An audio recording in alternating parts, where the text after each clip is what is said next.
সারা দেশ স্তম্ভিত, কারণ শুরু হয়েছে এক অভূতপূর্ব অত্যাচার এবং নৈরাজ্য। এই অত্যাচার আর নৈরাজ্য সারা দেশ আগে কখনো দেখেনি। আওয়ামী লীগের সন্ত্রাসীদের স্টাইলে এবার যুব দলের সন্ত্রাসীদের হাতে ২৮ অক্টোবর স্টাইলে খুন হইল এক ব্যবসায়ী।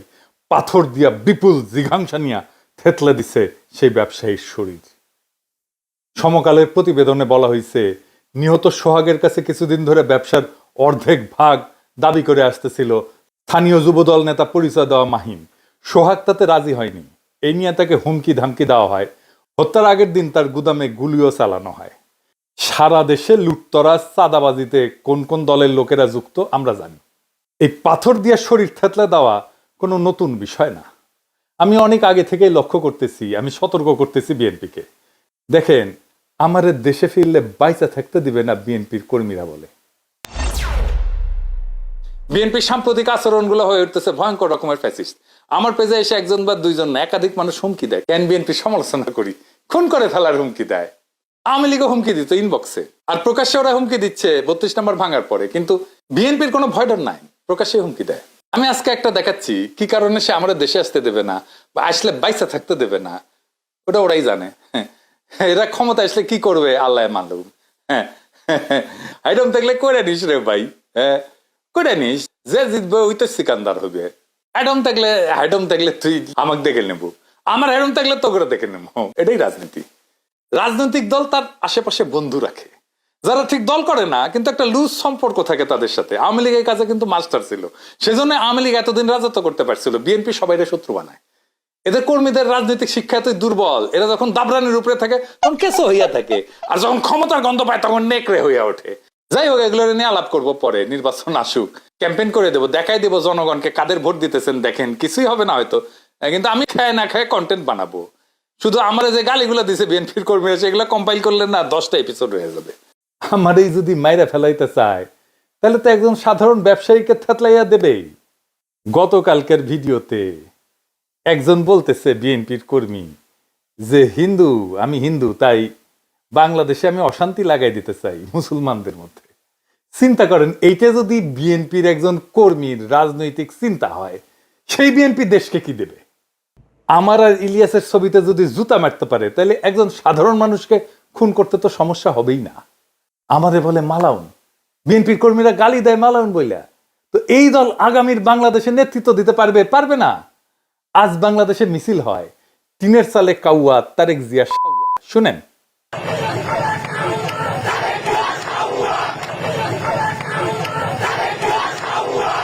এর দায় কার?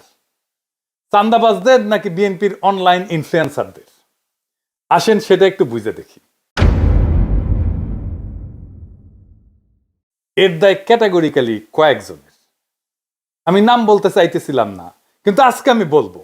আমি তালিকা করে আজকে নাম বলবো। এই তালিকায় প্রথমে থাকবে ফাহাম আব্দুল সালাম, শাহেদ আলম, রাশেদ, বুলডগ মির্জা, অ্যাপোলো, জুলকারনাইন সায়েদ, রুমিন ফারহানা, ফজলু পাগলা, কথা কামাল, মারুফ, বিএনপির সাথে অ্যালাইন্ড হওয়া সিপিবি বামপন্থী ঘটনার লোকেরা এবং আরো কয়েকজন। এরা ইন্টেলেকচুয়ালি বিএনপিকে পথভ্রষ্ট করছে নিতান্ত নির্বুদ্ধিতা থেকে এবং বিগ ইগো থেকে। এরা বিএনপির কর্মীদেরকে উস্কাইছে, যারা বিএনপির শত্রু না তাদের বিরুদ্ধে। বিএনপির ভ্রান্ত ন্যারেটিভ তৈরি করছে এরাই। হুদাই ছাত্রদের, এনসিপি, প্রফেসর ইউনূসের সরকার, জামাত শিবিরের পিছনে লাগছে এরাই সেই ন্যারেটিভ তৈরি করছে। ওয়াকারের সাথে দোস্তালি করছে এরাই। এর ফলে বিএনপির কর্মীরা সারা দেশে দিগ্ভ্রান্ত হয়েছে। পলিটিক্স বুঝতে পারেনি, রাজনীতি বুঝতে পারেনি, আজকার করণীয় কি বুঝতে পারে নাই। বিএনপির নেতৃত্ব বিভ্রান্ত হয়েছে। এখন কইতে পারেন, বিএনপির নেতৃত্ব কি লায়ক না যে তাদের বিভ্রান্ত করা যায়? তাদেরকে যে বিভ্রান্ত করা যায় তারা যে লায়ক না, এটা তো আমরা হাসিনা বিরোধী লড়াই দেখছি, তাই না? সেজন্যই তো বিএনপি এই লড়াইয়ের নেতৃত্ব দিতে পারে নাই। তাই বিএনপির পলিটিক্যাল ম্যাচুরিটি কেমন সেটা নিয়ে প্রশ্ন তোলা যায় আছে। আমি বিরামহীনভাবে বিএনপির এই ভুল রাজনৈতিক কৌশল নিয়ে কথা বলছি। বিএনপি মনে করিছে বিএনপির আমি পাকা ধানে মই দিতেছি, হ্যাঁ, অথচ এরা বোঝে নাই আমার বিএনপির সাথে অ্যালাইন্ড হয়ে যাওয়াটাই সবচেয়ে সহজ ছিল। আমার উপরে ঝাঁপে পড়িছে। এই ঝাঁপে পড়ার ইন্টেলেকচুয়াল সাপোর্ট দিছে এই লোকগুলো যাদের নাম আমি বলছি। এরা হেন নোংরামো নাই যেটা তারা করে নাই। তো এর ফল কি? ফল তো একটাই, পিনাকির বালটাও ফেলতে পারে নাই। আর বাংলাদেশের রাস্তায় স্লোগান ওঠে, টিনের চালে কাউয়া, তারেক রহমান। আবার শুনেন,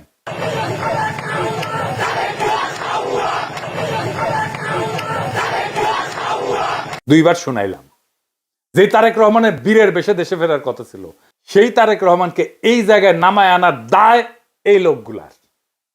2 দিন আগে এরা আমার পিছে লাগিয়েছিল দল বেঁধা, একটা ছবি নিয়ে, এই যে ছবিটা নিয়ে একটার পর একটা ভিডিও বানাইতেছে। ওই ভিডিও দিয়ে নাকি আমাকে চর মারিছে ভার্চুয়ালি। হ্যাঁ, আরে নেতারা যে টেকে নাই এই ছেলেটার দিকে, সেটা তো মিছা না। ক্যামেরার চোখ তো ভুল দেখে নাই। ওই ক্র্যাশে দাঁড়ানো ছেলেটা নিজে এসেও যদি বলে, তাও আমার দেখাটা মিথ্যা না। আমার সেই সমালোচনা নিতে পারে নাই, তাই লানত পড়িছে। আজকে রাজপথে স্লোগান উঠেছে তারেক রহমান। ইডেনে ছাত্র দলকে হল ছাড়ার আলটিমেটাম দিছে। এই ইডেন থেকে ছাত্রলীগ আর আওয়ামী লীগ বিতাড়নের শুরুটা শুরু হয়েছিল, মনে আছে না? আমি যে সমালোচনা করেছিলাম, সেই ছবিতে বুড়া নেতারা একজন আহতের দিকে না তাকায় নিজেরা গল্প করতেছিল, সেই সমালোচনা তারা নিতে পারে নাই। আর আজ তারা লজ্জায় মুখ দেখাতে পারতেছে না। দুর্বিনীত বর্বর মধুলবীদের দলে ভিড়ায় এক সময়ের সহযোদ্ধাদের উপরে জিঘাংসে নিয়ে যারা ঝাঁপায় পড়ে, তাদের উপরে এভাবেই খোদা লানত পড়ে। আমি অভিশাপ দেই নাই, কিন্তু অভিশাপটাই না আনিছেন আপনারাই। রাজনীতিতে লাগে বয়ান, বয়ান ন্যারেটিভ।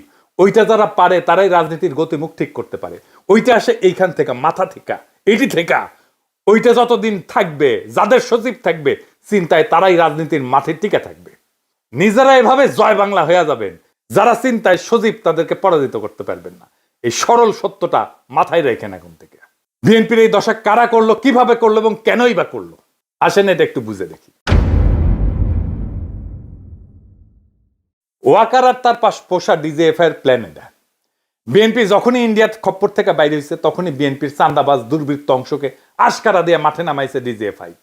তাদের ইন্টেলেকচুয়াল সাপোর্ট দিছে বিরানি আলম, কচুঘাতি সহ অনেকেই, যারা বাংলাদেশে অ্যান্টি হাসিনা, অ্যান্টি ফ্যাসিস্ট রাজনীতি বুক দিয়ে আগলায় রাখতে পারে, তাদের বিরুদ্ধে ক্যাম্পেইন শুরু করছে এরা। এই কচুখেতি জুলকার নাইন সায়ের যা বলবে মনে করবেন এটা ওয়াকারের কথা, এটা ডিজিএফআই এর কথা। ও ডিজিএফআই থেকে মাসোহারা পায়। তারেক রহমান আর প্রফেসর ইউনূসের মিটিং হওয়ার পর আমি বলছিলাম ইন্ডিয়া আপাতত পরাজিত হয়েছে, কিন্তু ওয়াকার নতুন প্ল্যান নিয়ে মাঠে নামবে, মনে আছে না? ডিজিএফআই এর লক্ষ্যই ছিল বিএনপির বেপরোয়া অংশকে দিয়া এমন অবস্থা তৈরি করা যেন বিএনপি ঘৃণিত রাজনৈতিক শক্তিতে পরিণত হয়। ঠিক রাস্তায় আগাইছে। তাদের প্ল্যান পরিকল্পনা সফল কইরা দিছে এই কচুখেতিরা, এই বিরানি আলমেরা। এমনই প্ল্যান করছে ডিজিএফআই যেন বিএনপিকে একেবারে ধ্বংস করে দেওয়া যায়। আমরা যারা বিএনপির এই পতনকে দেশের বিপদ হিসেবে আইডেন্টিফাই করছিলাম, যখন বিএনপিকে অবধারিত পতন থেকে রক্ষার চেষ্টা করছিলাম, বিএনপির সমালোচনা শুরু করছিলাম, তখন ওই চিহ্নিত শয়তানগুলা আমাদের শত্রু হিসেবে চিহ্নিত করছিল, আমাদেরকে পরিচয় করাই দিয়েছিল বিএনপির কর্মীদের সামনে যে এরা বিএনপির শত্রু। এরা একে একে আমাদের কণ্ঠরোধ করার জন্য এমন কিছু নাই যা করে নাই। খুঁজে দেখলে আজকের পাথর দিয়া ক্যামেরার সামনে হত্যাকাণ্ডটাও ডিজিএফআই প্রযোজিত বলে জানা যাবে বলে আমার অনুমান। বিএনপির নেতা কর্মীদের বলি, আপনারা কি ডিজিএফআই এর গ্র্যান্ড ডিজাইনটা বুঝতে পারতেছেন? প্রশ্ন করেন, কে তাদের এই সাহস দিছে এইভাবে খুন করা যায়? কে খুনের সময় ক্যামেরার নিখুঁতভাবে ভিডিও করলো? চান্দা নেপে খুন করে একরকম, কিন্তু বিভৎসভাবে খুনের স্পেকটাকল কার পরিকল্পনায়? অবাক লাগে না? যেন ক্যামেরাম্যান জানতো এই ঘটনা ঘটবেই তার সামনে। নিখুঁত অ্যাঙ্গেল থেকে ভিডিও। বিরানি আলম আর কচুখেতিকে জিজ্ঞাসা করেন কেন তারা এইভাবে বিএনপির ক্ষতি করতে মরিয়া হয়েছিল। পিনাকি, ইলিয়াস, কনক এরা তো বিএনপির শত্রু না, শত্রু ছিল না। কেন তারা পিনাকি ইলিয়াসের পিছনে লাগিয়েছিল? তারা প্রচার করছে না বিএনপিকে আমরা ক্ষমতায় আসতে দিতে চাই না। বিএনপি এখন ক্ষমতায় আসতে পারবে কি মনে হয়? প্রফেসর ইউনূসের সরকারের আইন শৃঙ্খলা রক্ষার ব্যর্থতার কথা বলতেছিল। আরে বেকুবের বাচ্চা, ম্যাজিস্ট্রেসি পাওয়ার নিয়ে মাঠে কি আর্মি নাই? ওয়াকারের লোক নাই? তারা কি লাইতেছে? প্রথম আলোর সামনে তো ঠিকই আর্মি দিয়া গরু জবাই ঠেকাইতে গেছিল আর্মি। এই হত্যাকাণ্ড ঠেকাইতে পারে নাই কেন? চান্দাবাজ চান্দাবাজ কইয়া মুখে ফেনা তুলে ফেলছে। সাধারণ পাবলিককে পিটাইতেছে না আর্মি? পাশার মধ্যে পিটাইতেছে না? পাশা লাল কইরা দিতেছে না? আর্মি চান্দাবাজ ধরে পিটাইছে? একটাও পিটাইছে দেখান? করে নাই। করে নাই কারণ এইগুলা ওয়াকার পালে।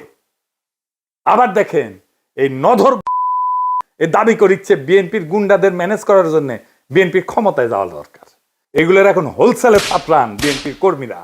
আপনাদের বলতেছি, যদি বিএনপিকে রক্ষা করতে চান, এগুলাকে যদি হোলসেলে না থাপড়ান, বিএনপি রক্ষা পাবে না।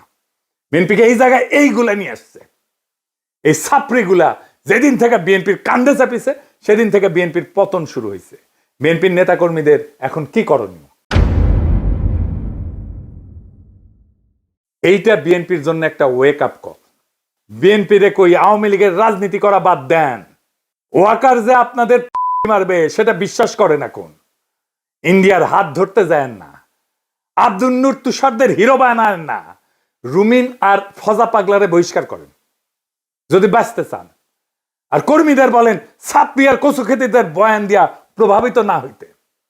আর যা যা করছেন এতদিন এক সময়ের সহযোদ্ধাদের সাথে, তার জন্য পাবলিকের কাছে ক্ষমা চান, আমাদের কাছে ক্ষমা চাইতে হবে না। এনসিপি আর জামাত শিবিরের পিছে লাগা বন্ধ করেন, প্রফেসর ইউনূসের সরকারের পিছে লাগা বন্ধ করেন। এখনো টাইম আছে, আপনাদের ফিরে আসার সম্ভাবনা আছে। রাজনীতিটা করেন, কিভাবে করতে হবে রাজনীতি নিজে না বুঝলে আলাপ করেন, সাহায্য করব, পরামর্শ দিব। 2 সপ্তাহের মধ্যে পরিস্থিতি ঘুরে দেওয়া যাবে যদি কথা শুনেন আমাদের। আমার কথা শুনলে যে ফায়দা আছে তার প্রমাণ হইতেছে পিনাকিরে তো হুতাই দিতে চাইছিল আপনার দলের চাপড়িরাই। ও আকার আর কচু খেতিদের সাথে মিলা পারছে, পারে নাই। তাই কইতেছি, সিচুয়েশন কেমনে পাল্টাইতে হয় সেটার জন্য গুরু না মানেন, পরামর্শ নিলে ক্ষতি নাই। আর জামাত শিবির এনসিপি কে বলি, চান্দাবাজদের বিরুদ্ধে কথা বলেন, অসুবিধা নাই, কিন্তু বিএনপিকে দল হিসেবে, তারেক রহমানকে রাজনৈতিক নেতা হিসেবে আক্রমণ করেন না। এতে দেশের উপকার হবে না। বিএনপি মানে চান্দাবাজ না, বিএনপি মানে জিয়াউর রহমান, বিএনপি মানে খালেদা জিয়া, বিএনপি মানে আমাদের anti Baksal pioneer political platform. সেটা ধ্বংস হইলে বাংলাদেশ বিপদে পড়বে। বিএনপি আমাদের শত্রু না, বিএনপি আমাদের বন্ধু সহযোদ্ধা। তার উপরে অভিমান হইতে পারে, কিন্তু ঘৃণা করা চলে না। রাজনৈতিক বিভ্রান্তি থাকতেই পারে, কিন্তু বিভেদ ডেকে আনা যাবে না। বিএনপি এই জাতির স্বতন্ত্র চেতনার এক অবিচ্ছেদ্য অধ্যায়। তারেক রহমান ভুল করতে পারেন, কিন্তু বিএনপিকে পুঙ্খানুপুঙ্খভাবে বাতিল করা মানে এদেশের গণতান্ত্রিক ধারাকে দুর্বল করা, এদেশের ফ্যাসিবাদ বিরোধী, ভারতীয় আগ্রাসন বিরোধী লড়াইকে দুর্বল করা। আমাদের শত্রু কিন্তু একটাই, ভারত সমর্থিত হাসিনার ফ্যাসিবাদ। সে জায়গায় দাঁড়ায় আমরা যদি নিজেদের ঘরে আগুন লাগাই, তবে মুক্তি আসবে না বাংলাদেশের মানুষের, আসবে বিভ্রান্তি আর ধ্বংস। তাই সমালোচনা করেন, সংশোধনের ডাক দেন, কিন্তু ধ্বংস ডেকে আনেন না। কারণ আমরা সবাই একই ঐক্যতানে বাঁধা, একই বিপ্লবের সৈনিক। এই সত্যটা ভুলেন না। এই সত্য ভুললে বিপ্লবকে রক্ষা করতে পারবেন না। বিপ্লবকে রক্ষা করাই আমাদের প্রথম কর্তব্য। ইনকিলাব জিন্দাবাদ।